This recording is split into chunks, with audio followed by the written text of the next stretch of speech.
Sir paper में तो tennis के भी बड़े सवाल आते होते हैं।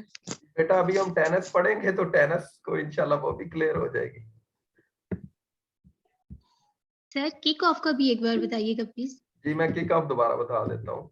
किक ऑफ जो है वो यहाँ सेंटर से जब मैच शुरू होता है तो यहाँ सेंटर में बॉल रख के जब रेफरी जो है वो विसल बजाएगा, ठीक है, और मैच जिस पास यानी जिस से मैच का आगाज होता है, ठीक है, जिस पास से, उसको किक ऑफ कहते हैं।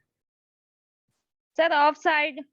ऑफ साइड है भाई, यहाँ पे मैं समझा नहीं सकता, आप सिंपली एक अपने माइंड में रख ले। ये एक थोड़ी सी प्रैक्टिकल चीज है, सिंपली आप लोग अपने माइंड में रख लें कि ऑफ साइड इस तरह होती है कि मैं आपको एक ऐसी एग्जांपल देता हूँ, आप लोगों को शायद समझ आ जाएगी कि 11-11 खिलाड़ी खेल रहे हैं और मैं चुप करके जाके ना उनके गोल के पास खड़ा हो गया हूँ, ठीक है, और मैंने इशारे से अपने खिलाड़ियों को कह दिया कि जो ही बॉल आए ना आप लोगों ने मेरी तरफ फेंक दी, नहीं मैं गोल के पास खड़ा हूं, मैं आराम से बॉल लेके गोल कर दूंगा। यहां तक तो समझ आ रही है आप लोगों को, लेकिन ऑफ साइड अभी तक नहीं होगी। वो कब तक नहीं होगी? जब मैं गोल के पास खड़ा हूं और जिस टीम को मैंने गोल करना है उनका कोई भी खिलाड़ी मेरे पास ना हो, वो सारे मुझसे आगे हमारी तरफ खड़े हो, मेरी टीम की तरफ खड़े हो, ठीक है, तो मेरे पास बॉल आएगी तो वो ऑफ साइड होगी। तो सर वो गोल एक्सेप्ट होगा फिर?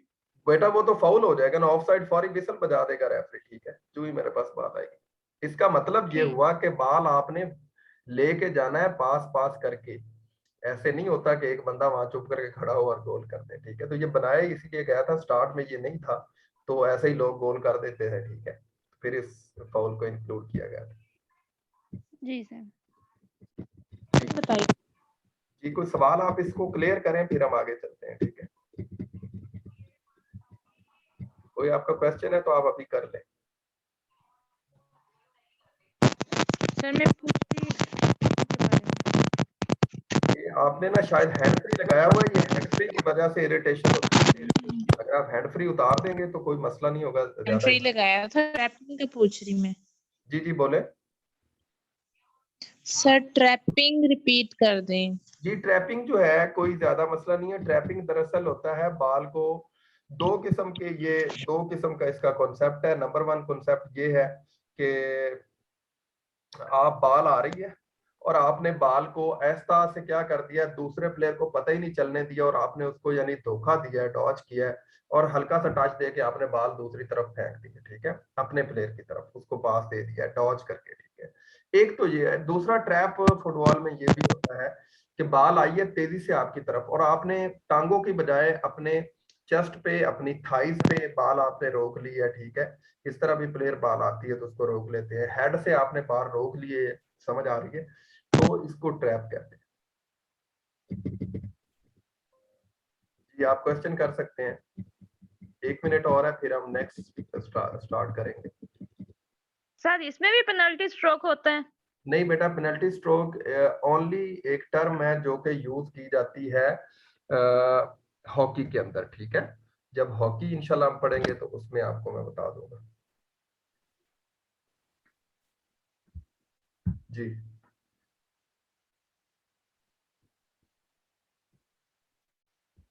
जी हम लोग स्टार्ट कर सकते हैं नेक्स्ट आज के सेशन का टॉपिक बास्केटबॉल। जी सर। जी जी सर। अच्छा मैं यहाँ पे एक छोटा सा पास लूंगा, 30 सेकंड्स का पास लूंगा, ठीक है, 30 सेकंड का मैं पास लूंगा। तो ये लूंगा कि मेहरा साहब बार बार मुझे कह रहे हैं कि आप लोग जो है ना बच्चे फीसेस सबमिट नहीं करा रहे, तो काइंडली खुदा के लिए आप लोग फीसेस सबमिट कराएं। हम लोग बड़ा टाइम निकाल रहे हैं आप लोगों के लिए। और एक बात मैं आप लोगों को बता दूं, कोई भी सेशन पाकिस्तान में इस वक्त इस तरह का नहीं चल रहा जिस तरह हमारा चल रहा है कि आप जब मर्जी मैसेज करते हैं, सवाल आप लोग भेजते हैं, हम आपको करेक्ट उसकी चीजें बता देते हैं और इतना फैमिली और फ्रेंडली माहौल में सारा कुछ हमारा चल रहा है, ठीक है। तो काइंडली आप लोग सर को फीसेस दें। बहुत सारे मसाइल होते हैं, हर चीज जो फाइनेंस के साथ चलती है, ठीक है, हमेशा इस तरह की चीजें फायदा दो और फायदा लो से चलती हैं। तो काइंडली आप फीसेस सबमिट कराएं ताकि हम सारी मामला को क्लियर कर सके, ठीक है। और वो बड़े दुखी होके मुझे कह रहे थे, ठीक है, इसलिए काइंडली आप फीसेस सबमिट कराएं जिन्होंने अपनी कंप्लीट फीसेस सबमिट नहीं कराई। कल तक का टाइम है, कल तक काइंडली आप अपनी फीसेस सबमिट करा दें। अच्छा जी दूसरी एक चीज अहम बात मैं आप लोग को यहाँ बता दूं, हमारा जो नेक्स्ट वीक होगा उसमें हम लोगों ने इंशाल्लाह हम लोग बायोमैकेनिक्स और रिसर्च को टच करेंगे। बड़े ही अहम टॉपिक्स है। वो टॉपिक इसलिए अहम है कि बहुत सारे बच्चों को उनकी समझ नहीं आती। इंशाल्लाह जब मैं रिसर्च पढ़ाऊंगा तो आप लोग को समझ आएगी, इंशाल्लाह आप लोगों को समझ आएगी, ठीक है, और कभी भूलेगी नहीं। सो आप लोगों ने इसको भी जो है वो अपने प्लान का हिस्सा रखना है, क्योंकि बहुत सारे बच्चे मुझसे सवाल करते हैं सर रिसर्च। तो भाई रिसर्च हम पढ़ेंगे, क्यों नहीं पढ़ेंगे, हमारे टॉपिक का हिस्सा है वो। अच्छा जी, अब मैं इसको दूसरी किस तरह है तो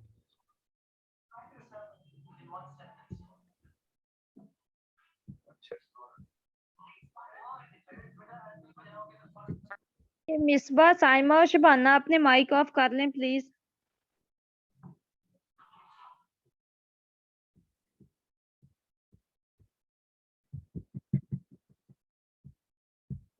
जी, आज का हमारा इम्पोर्टेंट दूसरा जो टॉपिक है, जो दूसरी गेम है, वो है बास्केटबॉल, ठीक है। बहुत सारे ऐसे बच्चे हैं जिनकी गेम्स ये नहीं है, या उनको ये नहीं आती, या उनको मौका नहीं दिया जब वो अपनी डिग्री हासिल कर रहे थे या डिग्री अपनी कर रहे थे, तो उन्होंने वो गेम्स खेली नहीं, वहां पे सीखी नहीं, या उनको सिखाई नहीं गई, या उन्होंने उन इदारों से अपनी डिग्री को किया है जिनमें शायद इस तरह की सहूलतें जो है वो नहीं थी कि वो इन चीजों को सीख सके, ठीक है। लेकिन ये पार्ट एंड पार्सल होती है स्पोर्ट्स का, ठीक है। जब मैं आप लोग को ट्रेनिंग पढ़ा रहा था, जब मैं आप लोगों को ट्रेनिंग के अंदर कुछ साइंटिफिक चीजें पढ़ा रहा था, ठीक है, वो तब तक बंदे के दिमाग में नहीं बैठती जब तक आप प्रैक्टिकली कोई गेम नहीं आपने खेली होती, या सारी गेम्स को प्रैक्टिकली आपने सीखा नहीं होता, या उनकी कोचिंग नहीं सीखी होती, ठीक है। तो फिर वो बंदे के तखय्युल में ही नहीं होती कि ये क्या चल रहा है, क्या हो रहा है, ठीक है। तो फिर वो चीजें बंदे को याद नहीं होती। इसीलिए आप लोगों ने जो है वो क्या करना है, कोशिश करें कि जिंदगी में जब भी टाइम मिले इन गेम्स को थोड़ा थोड़ा सीखें जरूर, ताकि आप जो है वो सॉलिड हो सके फिजिकल एजुकेशन में। जी, आज का हमारा टॉपिक दूसरा जो है वो बास्केटबॉल है। और जो बास्केटबॉल है, ये सबसे पहले मैं बता दूं, यूएसए का जो है वो नेशनल गेम है, ठीक है। फुटबॉल जो है वो बहुत सारे कंट्रीज की नेशनल गेम है। आप लोगों को मैं इंशाल्लाह जो गेम्स है, ये जब हमारा फ्राइडे को या थर्सडे को थर्सडे को लास्ट लेक्चर होगा, तो मैं आप लोगों को एक वर्ड की फाइल बना के दूंगा जिसमें countries and there national games, ठीक है, वो होंगी। तो आप लोगों ने वो देख लेनी है। तो जी, बास्केटबॉल है। बास्केटबॉल जो है वो यूएसए का नेशनल खेल है, और वहां से ये स्टार्ट हुआ था। लेकिन ये कनेडियन नजाद ने जो है वो इसको शुरू किया था, ठीक है। और इसका नाम था जेम्स निस्मिथ, ठीक है। जेम्स निस्मिथ का नाम आप लोगों ने याद रखना है। बास्केटबॉल में खास तौर पे जो एमसीक्यूज आते हैं कि इसको किस बंदे ने जो है वो इन्वेंट किया था, या किस बंदे ने जो है वो इसको स्टार्ट किया था, तो उसका नाम था जेम्स निस्मिथ, ठीक है। ये सवाल आ जाता होता है, आप लोगों को पता होना चाहिए, ठीक है। किस ईयर में किया था, ये भी सवाल आ जाता है, ठीक है। और दिसंबर 1891 में इसको जो है वो उसने स्टार्ट किया था। कहाँ पे स्टार्ट किया था? International young mains Christian association, YMCA, young mains Christian association एक थी उनकी। आप ये कह सकते हो उनका एक स्कूल था, आप ये कह सकते हो उनकी एक एकेडमी थी, ठीक है, जिसके अंदर ये प्रोफेसर थे, जेम्स निस्मिथ, ठीक है। और ये एक प्रोफेसर थे, और इन्होंने वहां पे क्या इस गेम को इन्वेंट किया था, ये शुरू किया था। ये उसके माइंड में आया कि यार इस तरह की भी एक गेम होनी चाहिए, ठीक है। और ये भी दो टीमों के दरमियान खेली जाती है, और हर टीम जो है वो इसमें 5-5 खिलाड़ी जो होते हैं वो एक एक साइड पे होते हैं, ठीक है। और इसका जो कोर्ट होता है वो रेक्टेंगुलर शेप में होता है, सेम रेक्टेंगुलर शेप में। अच्छा, अब यहाँ पे एक सवाल है, कोर्ट एंड ग्राउंड। ग्राउंड जो है वो लार्ज एरिया की डायमेंशन है, ठीक है, लार्ज एरिया की टर्म है। और जो कोर्ट है वो इंडोर, ज्यादातर इंडोर जो खेलें होती हैं उनमें जो है वो जो बनाए जाते हैं शॉर्ट एरिया दारी बातें होता है, उनको हम क्या कहते हैं? कोर्ट कहते हैं, ठीक है। तो ये यूजली आमतौर पे जो है वो इंडोर्स के लिए ही कोर्ट का जो लफ्ज है वो यूज किया जाता है, ठीक है। और इसमें है क्या जी? अच्छा, फुटबॉल में हम एक चीज जो है वो भूले नहीं है, लेकिन वो मैंने बताई नहीं, फुटबॉल के मैच का टाइम, ठीक है। तो टाइम आप लोग खुद ढूंढेंगे जी, वो आप लोग की असाइनमेंट है कि फुटबॉल का, और मुझसे पूछेंगे आप लोग अगर ना पता चल रहा हो कि टाइम कितना होता है, ठीक है। तो सर वो आप लोगों 45 को मिनट के 2 हाफ होते हैं। जी वो मैं असाइनमेंट पे डाल रहा हूँ, आप लोग उसको देख लीजिएगा, ठीक है। अच्छा जी, जेम नेस्मिथ का आपको पता चल गया, बास्केटबॉल इसने इन्वेंट की थी दिसंबर 1 1891 में। Youngs men Christian association YMCA training school training की एकेडमी, वहां पे ये प्रोफेसर थे, इंस्ट्रक्टर थे फिजिकल एजुकेशन के, ठीक है। और इन्होंने वहां पे इस गेम को इन्वेंट किया था। नेक्स्ट हम लोग आ जाते हैं जी फौरी इसके कोर्ट पे। क्योंकि इंडोर गेम है तो इसका कोर्ट होता है, ठीक है। कोर्ट जो है उसकी जो लेंथ वाली लाइन होती है, लंबाई वाली लाइन होती है, वो 28 मीटर की होती है, और जो विड्थ वाली लाइन है वो 15 मीटर की होती है। आप लोगों ने याद रख के जाना है। कभी कभार से मुराद ये है कि अभी जो लड़कियों का पेपर लास्ट टाइम PPSC का हुआ है, जिन्होंने वो पेपर दिया है उसमें मेजरमेंट्स भी आई हुई थी, आप लोगों ने शायद देखी है कहीं, ठीक है। तो मेजरमेंट्स भी आ जाती हैं, को पता नहीं चलता, ठीक है। वैसे बहुत आसान पेपर था फिजिकल एजुकेशन का, फीमेल का पेपर हमारे कागजों में, लेकिन आप लोग शायद उसको सही तरह से पिक नहीं कर सके, तो मेजरमेंट्स भी आ जाती हैं, उसको भी आप लोगों ने देखना है, ठीक है। और ये जो लाइन होती है, ये लेंथ वाली लाइन, इसे साइड लाइन बोलते हैं बास्केटबॉल के अंदर, ठीक है। और जो ये विड्थ वाली लाइन है, इसे एंड लाइन या बेस लाइन बोलते हैं, ठीक है। इसको आप लोगों ने याद रखना है, पूछ सकता है वो, ठीक है। बास्केटबॉल में साइड वाली यानी लंबाई वाली लाइन जो उसको साइड लाइन, और जो विड्थ वाली लाइन है इसके ऊपर जो है वो बास्केटबॉल के जो है वो बास्केट और बैकबोर्ड लगा होता है, ठीक है। इसे एंड लाइन या बेस लाइन कहते हैं। दोनों की लंबाई लेंथ एंड विड्थ आप लोगों को मैंने बता दी है। अब यहाँ पे अगर आप लोग आ जाएं तो आप लोग को पता चलेगा कि फ्री थ्रो, ये वाला एक है फ्री थ्रो एरिया, ठीक है। इसका आप लोगों को पता होना चाहिए, फ्री थ्रो लाइन जो है या फ्री थ्रो एरिया जो है ये किस मकसद के लिए होता है, ठीक है। अगर कोई भी फाउल हो जाता है इस 3 पॉइंट, इसको बोलते हैं 3 पॉइंट लाइन, ये जो है यहाँ पे लिखा हुआ भी है 3 पॉइंट लाइन, ये 3 पॉइंट लाइन है। अच्छा, ये क्यों 3 पॉइंट लाइन है पहले तो मैं बता दूं कि इसके बाहर से अगर आपने बॉल फेंकी है और वो ये इस बास्केट के अंदर चली गई है तो 3 पॉइंट इकट्ठे मिल जाते हैं। इसका स्कोरिंग सिस्टम है एक अपना टिपिकल स्कोरिंग सिस्टम है। वो स्कोरिंग सिस्टम क्या है कि अगर आपने यहाँ से इस लाइन के बाहर से बॉल फेंकी है, यहाँ से फेंक दी और इसमें चली गई है, तो भी 3 पॉइंट आपको मिल जाएंगे। समझ आ रही है? और अगर आपने इसके अंदर से आके बास्केट के अंदर फेंकी है आपने, तो आपको 2 पॉइंट मिलेंगे। समझ आ रही है? तो 3 पॉइंट लाइन का फर्क जो है वो आप लोग को पता चल गया कि इसके बाहर से 3, अगर आप बास्केट में फेंकते हो 3 पॉइंट, अंदर से फेंकेगे तो 2 पॉइंट। लेकिन 1 पॉइंट नहीं मिला अभी तक इसमें। अगर एक दफा आपने फेंकी तो 1 पॉइंट मिलना चाहिए वैसे तो हमें, ठीक है। तो 1 पॉइंट नहीं मिलता। 1 पॉइंट इस शक्ल में मिल सकता है कि अगर आपका इस 3 पॉइंट लाइन के अंदर अंदर कोई फाउल हो गया। अगर फाउल हो गया तो क्या होगा कि आपको रेफरी जो है वो कहेगा कि आपको 2 फ्री थ्रोज अवार्ड की जाएगी। कितनी फ्री थ्रोज अवार्ड की जाएगी? जिस तरह हमने अभी फुटबॉल के अंदर पेनल्टी किक पढ़ के आ रहे हैं कि एक गोलकीपर था और एक हमारे पास क्या था, प्लेयर था जो किक लगा रहा था, ठीक है। 99% चांस था वहां पे स्कोर होने का। सेम ऐसे ही अगर यहाँ पे जो डिफाई टीम है उसने क्या कर दिया, कोई इस तरह का स्वेयर फाउल कर दिया है, तो जो अटैकर टीम है उसको 2 फ्री थ्रोज मिलेंगी, ठीक है। और वो फ्री थ्रो उसने कैसे मिलेंगी? ये अकेली बास्केट खड़ी होगी और उसने यहाँ से खड़े होकर इसके अंदर फेंकना है। कोई प्लेयर आगे से हाथ उठ मारने वाला नहीं होगा, डिफेंस करने वाला नहीं होगा। तो 99% चांस होता है गोल होने, बास्केट होने का, ठीक है। तो बास्केट हो जाएगी, ठीक है। कैसे बास्केट होगी? वो ये लाइन, ये पूरा सर्कल है गोल, लेकिन ये वाला जो एरिया है इससे आगे नहीं जाएगा। ये जो लाइन है ब्लू लाइन के को टच नहीं वो करेगा, ब्लू एरिया को टच नहीं करेगा। यहाँ खड़ा होके वो क्या करेगा, बास्केटबॉल को फेंकेगा बास्केट के अंदर 2 दफा। कितनी दफा? 2 दफा। फ्री थ्रो हमेशा 2 मिलती हैं कोई भी फाउल जब होता है, ठीक है। किसके अंदर? 3 पॉइंट लाइन के अंदर अगर कोई फाउल होता है, ठीक है, तो 2 फ्री थ्रो मिलती हैं।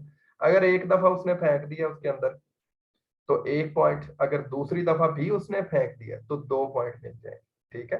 अगर एक दफा उसने फेंका नहीं, उस बास्केट के अंदर बॉल गई तो वो जाया हो जाएगी। फिर दूसरी दफा फेंकेगा, अगर चली गई तो 1 पॉइंट मिलेगा 2 फ्री थ्रो के ऊपर। अगर दोनों दफा ही फेंक दिया उसने बास्केट के अंदर तो 2 पॉइंट मिलेंगे। अगर दोनों दफा ही नहीं फेंक सका तो फिर उसको कोई पॉइंट नहीं मिलेगा, ठीक है।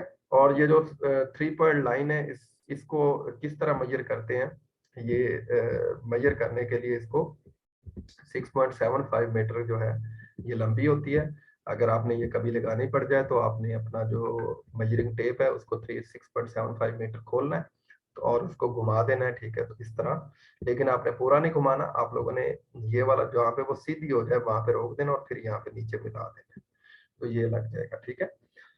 अब इसमें जो देखने वाली चीज है ये तो इतना ही काफी है, एनफ है, कोई इश्यू नहीं है। आप लोगों ने देखना जो है, जो दरअसल आपने नोट करनी है, चीजें याद करनी है या पेपर में आ सकती हैं एमसीक्यूज, ठीक है। तो ज्यादातर जो इसका बोर्ड होता है उसके बारे में एमसीक्यूज पेपर में आते हैं, ठीक है। और जो इसकी बास्केट होती है उसके बारे में आते हैं, और जो बास्केट के सामने एक बॉक्स बना होता है, ठीक है, इंडिकेशन बॉक्स होता है, ठीक है। इंडिकेशन बॉक्स जो है उसकी मेजरमेंट्स आ जाती है पेपर में, ठीक है। ये आप लोगों ने याद करनी, ये मैं आप लोग को बताता हूँ कि ये है क्या। सेम इसी तरह का एक ये पोल लगा होता है, ये पोल जो है वो ग्राउंड से कोर्ट से बाहर होता है, ठीक है। और थोड़ा सा इसको जो है वो इस शेप में ला के ग्राउंड के या कोर्ट के, सॉरी कोर्ट के क्या आ जाता है, वो अंदर आ जाता है, ठीक है। और ये बोर्ड है, और ये बोर्ड यहाँ से इस तरह का नजर आ रहा है, ये वैसे सामने से इस तरह का नजर आता है। जब ये सामने से इस तरह का नजर आएगा तो इसके सामने ये बास्केट लगी होती है, ये देख रहे हैं, ये गोल रिंग होता है। ये गोल रिंग के अंदर जो है नीचे उसके धागे लटके होते हैं, ठीक है। उसकी जाली लटकी होती है, बाल जब इस गोल बास्केट के अंदर गिरती है तो ये फिर इस जो नेट है, नेट से नीचे गिर जाती है, ठीक है। इसका मतलब होता है कि आपको स्कोर हो गया, ठीक है। अब क्या सीन है जी, इसको क्या याद, पहले तो ये पूरा जो बोर्ड है इसको याद करना है। इसकी दो जो है वो डायमेंशंस है, एक लेंथ है और एक विड्थ है। जो इसकी लेंथ है वो 1.8 मीटर इसकी लेंथ होती है, और 1.22 मीटर इसकी क्या होती है, विड्थ होती है। पहले तो ये आपने याद करना है। इसके बाद आप लोगों ने इस बोर्ड के अंदर ये व्हाइट पेंट से इस तरह का एक बॉक्स बना होता है, बिल्कुल जो बास्केट है उसके सामने। अच्छा, ये इंडिकेशन बॉक्स है, इसका मतलब क्या है, ये क्यों लगाया जाता है? इसका मतलब ये है कि आपने बास्केट को, अगर बाल को पकड़ा है और बाल को आपने किसके अंदर फेंक दिए, इस बॉक्स में मार दिए, तो ये बॉक्स में जो ही बाल लगेगी फौरी इस बास्केट के अंदर चली जाएगी। समझ आ रही है? तो इसीलिए इसको इंडिकेशन बॉक्स बोलते हैं। आप डायरेक्ट भी दूर से फेंक के इस बास्केट के अंदर आप फेंक सकते हैं, तब भी स्कोर होगा, कोई मसला नहीं। अब ये जो बॉक्स है इसको अगर आप लोग याद करेंगे तो आप देखें कि इसकी भी एक विड्थ है और एक क्या है, इसकी लेंथ है। जो इसकी लेंथ है वो 0.59 मीटर है, ठीक है, ये आपने याद रखना है। और जो इसकी विड्थ है वो 0.45 मीटर है। मिलती जुलती मैशे आप लोग जल्दी से आसानी से याद कर सकते। जो बास्केट होती है, इसकी बास्केट का जो रिंग होता है वो कितना चौड़ा होता है, वो 45.72 सेंटीमीटर होता है। ये पीपीएससी में सवाल आया हुआ है, एफपीएससी में भी आया हुआ है। बास्केट जो रिंग है उसका डायमीटर क्या होता है, तो 45.72 मीटर होता है। ये आप लोगों ने याद रखना है, ये सारे भी याद रखने, कुछ भी आ सकता है। अच्छा जी, और ये जो वाइट पेंट से ये जो बॉक्स बना हुआ है, इसकी जो लाइंस है वो कितनी मोटी होगी, 50 mm की होगी, 50 मिलीमीटर। क्योंकि इनको याद करने की जरूरत नहीं है, जो याद करने की जरूरत है वो आप लोगों ने बास्केट का डायमीटर, और ये जो बॉक्स है इसकी लेंथ एंड विड्थ, और ये जो पूरा बोर्ड है इसकी लेंथ एंड विड्थ, ये आप लोगों ने याद करनी है, ठीक है। अब जो एक और चीज याद करने वाली जो इसमें है वो ये है कि ये बास्केट जो है वो कितनी ऊंची होगी जमीन से, जमीन से कितनी ऊंची ये लगी होगी बास्केट, ठीक है। ये याद करने वाली चीज है, ये भी आ जाती है पेपर में, ठीक है। तो भाई ये 3.05 मीटर ऊंची लगी होगी या 10 फुट ऊंची लगी होगी, जमीन से 10 फुट या 3.05 मीटर ऊंची लगी होगी। आम तौर पे जो हमारा हाइट, हमारी हाइट होती है वो एवरेज हाइट जो है वो 5, 6, 5, 5, 5, 7 होती है, ठीक है। तो फर्ज करें मेरी 6 जो है वो जो है हाइट है वो है 6 फुट, ठीक है। तो मेरी 6 फुट हाइट है, तो आप लोग देखें कि मुझसे भी ये 4 फुट ऊंची लगी है। अगर मैं हाथ अपना यूं ऊपर करूं तो मेरी हाइट हो जाएगी तकरीबन 7.5 फुट। अगर मेरी हाइट 7.5 फुट हो जाती है तो इसका मतलब है अभी भी तकरीबन 3.5 फीट 2.5 फीट जो है वो क्या है, अभी भी ऊंची है। इसका मतलब है मुझे जंप करना पड़ेगा।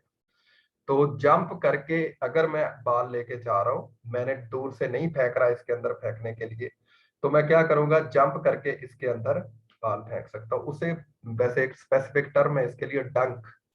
क्या होती है डंक? जब आप खुद बॉल लेके जाते हैं और बास्केट के अंदर डाल देते हैं जंप करके, तो उसे डंक बोलते हैं, ठीक है। तो इस तरह कर सकते हैं, यानी यहाँ से आप अंदाजा लगा सकते हैं कि ये जो मैंने अभी बात बताई है कि इसका जो नेट है, और नेट तो नीचे लटका होता है, ठीक है, इसकी जो रिंग है बास्केट का, बास्केट जो है वो कितनी जमीन से ऊंची होती है, 10 फुट या 3.05 मीटर। आप लोगों ने 3.05 मीटर याद रखना है, ठीक है।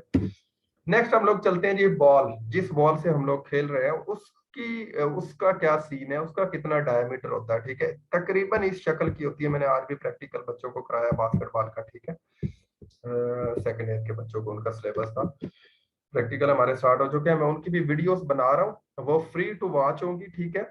आप लोगों को यहाँ पे एक बात बता दूं, मैं अपने चैनल पे वो वीडियोस डालूंगा, हर गेम की वीडियोस में डालूंगा, उसकी कोचिंग, उसका वार्म अप, उसकी बेसिक ड्रिल्स, ठीक है, वो सारी उसमें इंक्लूडेड होगी। वो फ्री टू वॉच है, आप लोग यूट्यूब चैनल पे देख सकते हैं। अगर आप लोग अपनी पहले नहीं देख सके आप लोग या कर सके प्रैक्टिकली, तो आप वहां से चीजों को लर्न कर सकते हैं, सीख सकते हैं। इंशाल्लाह इस दफा मैंने ये प्लान किया है कि first year, second year, third year, fourth year के जितने प्रैक्टिकल्स हैं, तकरीबन सारी गेम्स के प्रैक्टिकल हैं, एथलेटिक्स के भी हैं, तो वो मैं उसको डॉक्यूमेंटेड फॉर्म में, वीडियोस की फॉर्म में अपने चैनल पे फेंकूं ताकि लोगों को फायदा हो सके, ठीक है। तो बास्केटबॉल जो है, इसको अगर आप लोग देखें तो आप लोग को थोड़ा सा अंदाजा होगा कि स्फेरिकल इन्फ्लेटेड बॉल्स होती है, ये बॉल होती है, ठीक है, और 29.5 टू 30 इंचेस। नहीं याद करना आपने, इंचेस याद नहीं करने, आप लोगों ने क्या याद करना है, इसका डायमीटर 74.9 टू 76 सेंटीमीटर इसका सर्कमफेरेंस होता है, ठीक है। अगर आप यहाँ पे अपना जो है वो मेजरिंग टेप रखें और इसको पूरा गोल घुमा के यहाँ तक ले आए, तो कितना होगा, 74.9 टू 76 सेंटीमीटर के दरमियान दरमियान ये बॉल का सरकमफेरेंस होगा, ठीक है।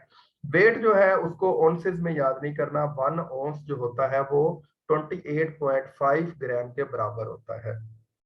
एक औंस किसके बराबर होता है, 28.35 मीटर के 35 के बराबर होता है। तो ऑन्सेस में वैसे याद करने की जरूरत नहीं है, आप इसको ग्राम्स में याद करें। ग्राम में किस तरह याद करेंगे, 567 टू 624 ग्राम का जो है ये बाल होता है, यानी इसका जो वजन होता है 567 ग्राम से 624 ग्राम या 620 ग्राम जो है वो इसका क्या होता है, वजन होता है। इसको आप लोगों ने याद रखना है। और ये आम तौर पे लेदर का बना होता है, लेकिन जब से फाइबर हमारी दुनिया में आया है, आर्टिफिशियली तौर पे हमने फाइबर एक बनाया है, प्लास्टिक की एक शक्ल है जो कि लचकदार भी है, मजबूत भी है। तो जब से वो आई है तो फाइबर की बहुत सारी चीजें बनना शुरू हो गई हैं, ठीक है। लेदर थोड़ा सा साइड पे हो गया और महंगा भी हो गया। अच्छा जी, नेक्स्ट हम लोग आते हैं, तो हम लोग देखते हैं कि जी जो बास्केटबॉल होती है उसमें पॉइंट सिस्टम मैंने अभी आप लोग को बता दिया, यहाँ पे पॉइंट्स के बारे में बताया, लेकिन यहाँ पे बड़ी जो इंपॉर्टेंट चीज है जो आप लोगों ने याद करनी है, समटाइम इसके क्वेश्चन आ जाते हैं, ठीक है।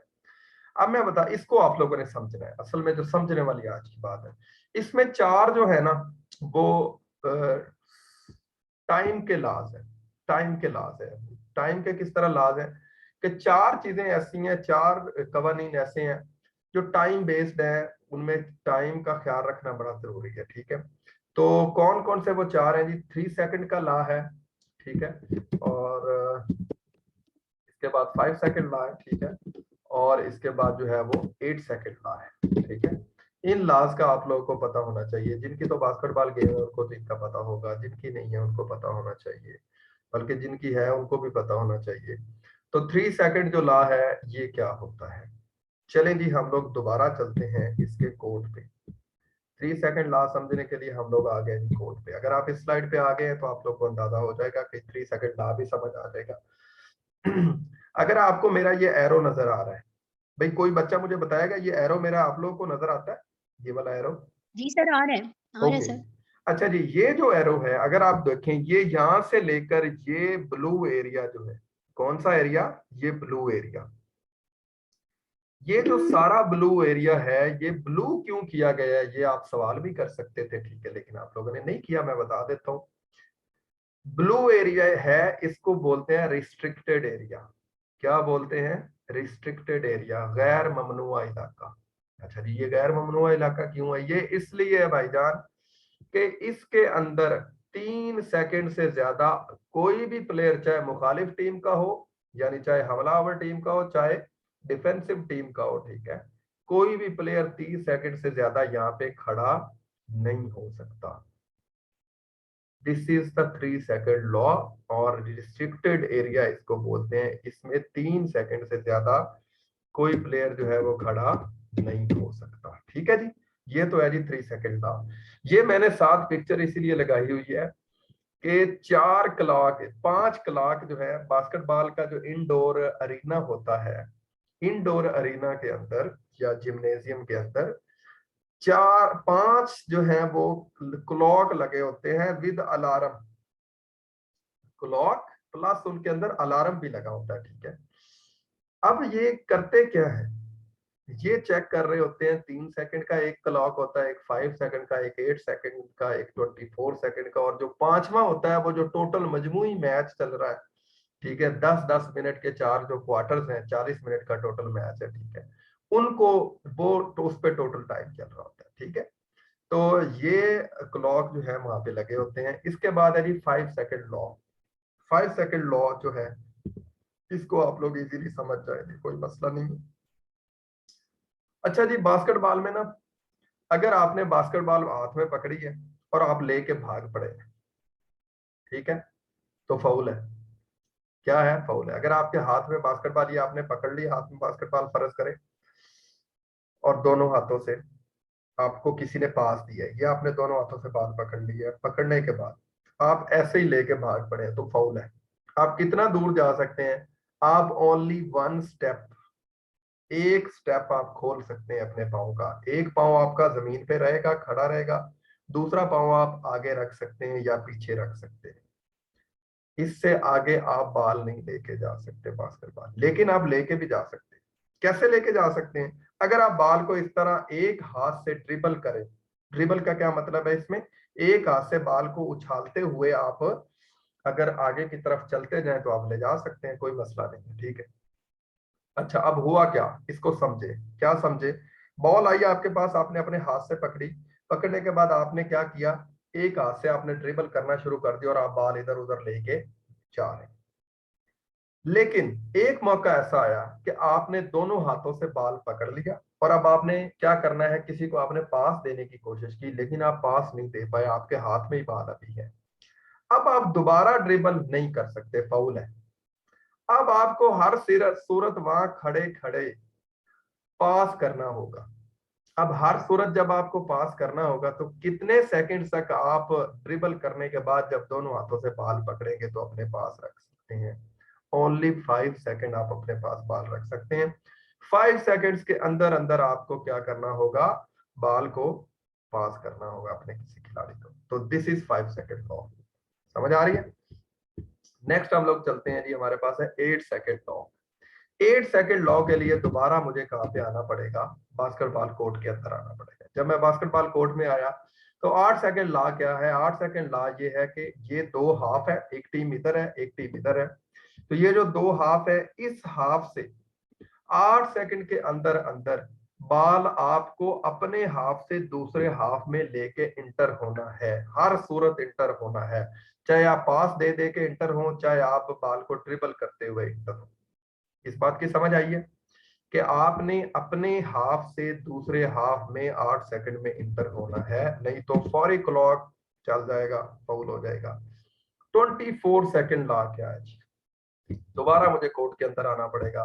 24 सेकंड लॉ क्या है जी? 24 सेकंड लॉ ये है कि आप लोग कोर्ट के अंदर हैं, आप यहाँ से बॉल लेके आए हैं, बॉल ला रहे हैं, आप इधर आ गए हैं और 24 सेकंड लॉ शुरू हो चुका है। जो ही आपके पास दूसरी टीम से आपके पास बॉल आएगी तो 24 सेकंड का कानून आप पे शुरू हो जाएगा। अब 24 सेकंड का कानून है क्या? यहाँ से आप बॉल ला रहे हैं ला रहे हैं ला रहे हैं, आपको 24 सेकंड के अंदर अंदर एक दफा बोर्ड की तरफ, बास्केटबॉल के रिंग की तरफ, बास्केटबॉल की बास्केट की तरफ एक दफा आपने जरूर बॉल फेंकनी है कि गोल हो जाए। कितने सेकंड्स में? 24 सेकंड्स के अंदर अंदर। अगर आप नहीं फेंकेंगे तो फौरी क्लॉक 24 सेकंड वाला टर्न हो जाएगा और आपसे बॉल छीन के दूसरी टीम के पास चली जाएगी। समझ आ रही है इस चीज की? हाँ, आपने 24 सेकंड से पहले बॉल फेंकी, इस बोर्ड को बॉल लगी और बास्केट में नहीं गई और वापस लग के आ गई, आपने फिर पकड़ लिया तो फिर आपको 24 सेकंड और मिल जाएंगे। समझ आ रही? यानी एक दफा बोर्ड की तरफ फेंकना जरूरी है। तो ये तो जी 4 लॉ हैं जिनके बारे में क्वेश्चन अक्सर आ जाते हैं, आप लोगों से पूछ भी सकते हैं, इनका आप लोगों को पता होना चाहिए, ठीक है। और नेक्स्ट हम लोग चलते हैं जी इसकी फेडरेशन की तरफ, ठीक है।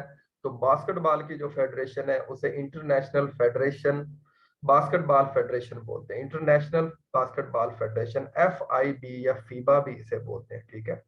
Federation international basketball association, federation international basketball association इसका नाम होता है, ठीक है।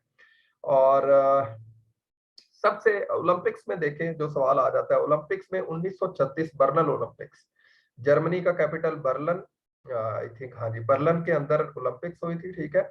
1936 बर्लिन ओलंपिक्स में इसको पहली दफा बास्केटबॉल को ओलंपिक्स के अंदर शामिल किया गया। ये आप लोगों ने याद रखना है, ठीक है। याद रखने वाली चीज है। इसके अलावा फीबा या फेडरेशन इंटरनेशनल बास्केटबॉल एसोसिएशन कब बनाई गई?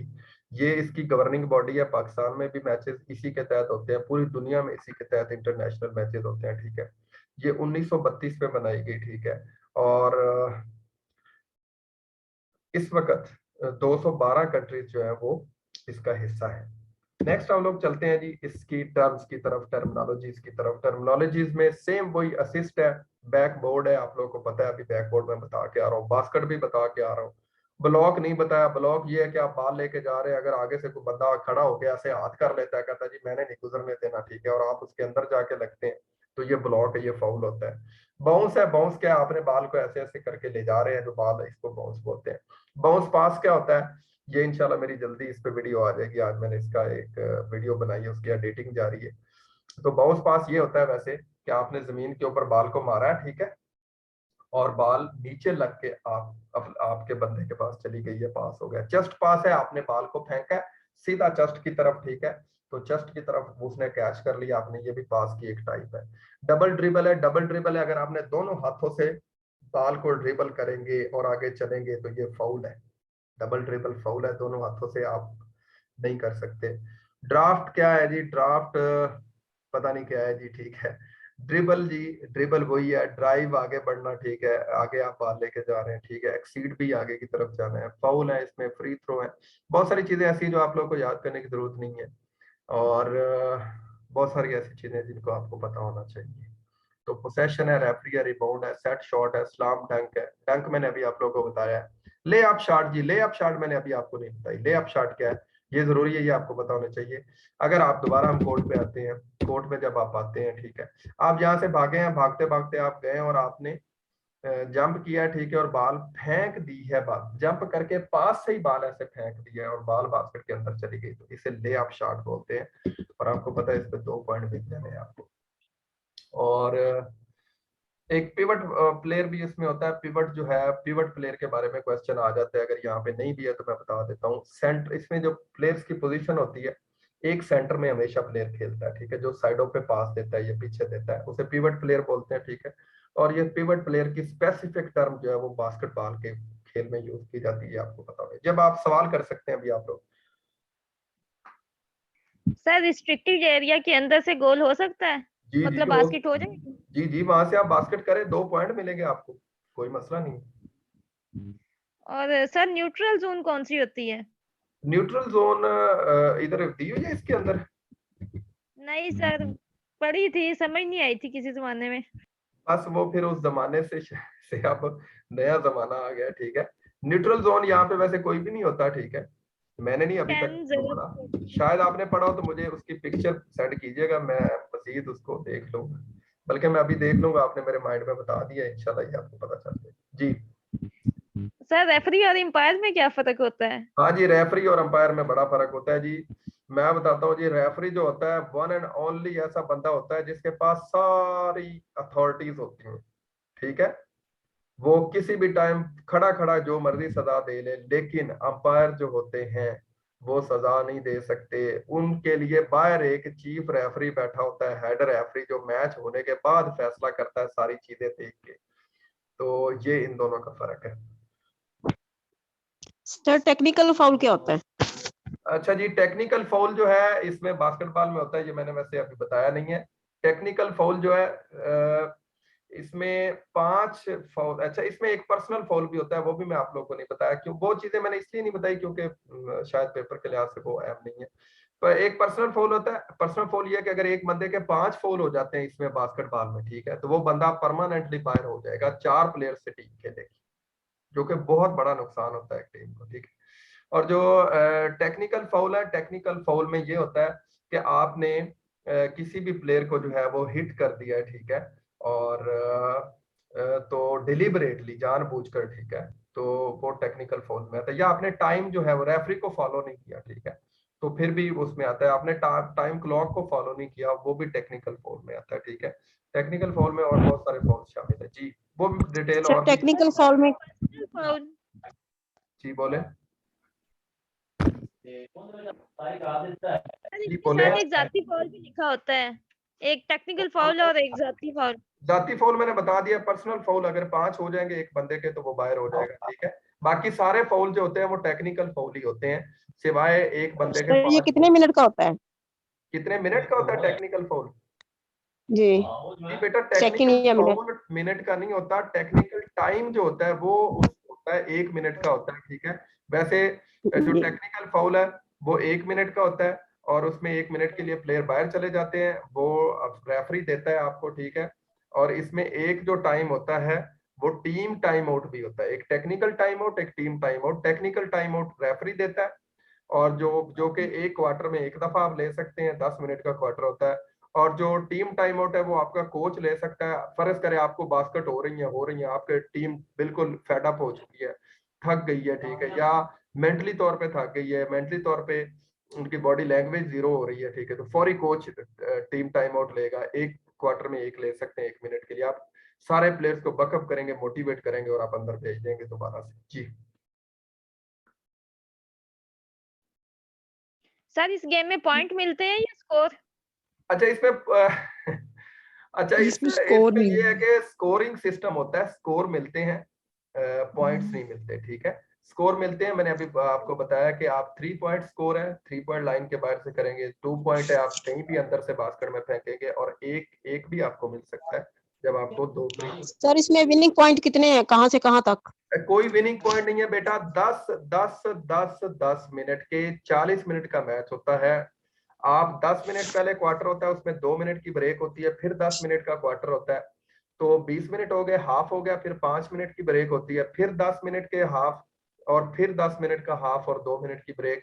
टोटल 40 मिनट में जिसने जितनी बास्केट कर लेनी है वो जीत जानी है। वो 80 भी कर सकता है, 60 भी कर सकता है, 30 भी कर सकता है। सर जो बॉल है, गेंद है, उसका कलर मस्ट है कि ऑरेंज ही हो? नहीं, लाजमी नहीं है।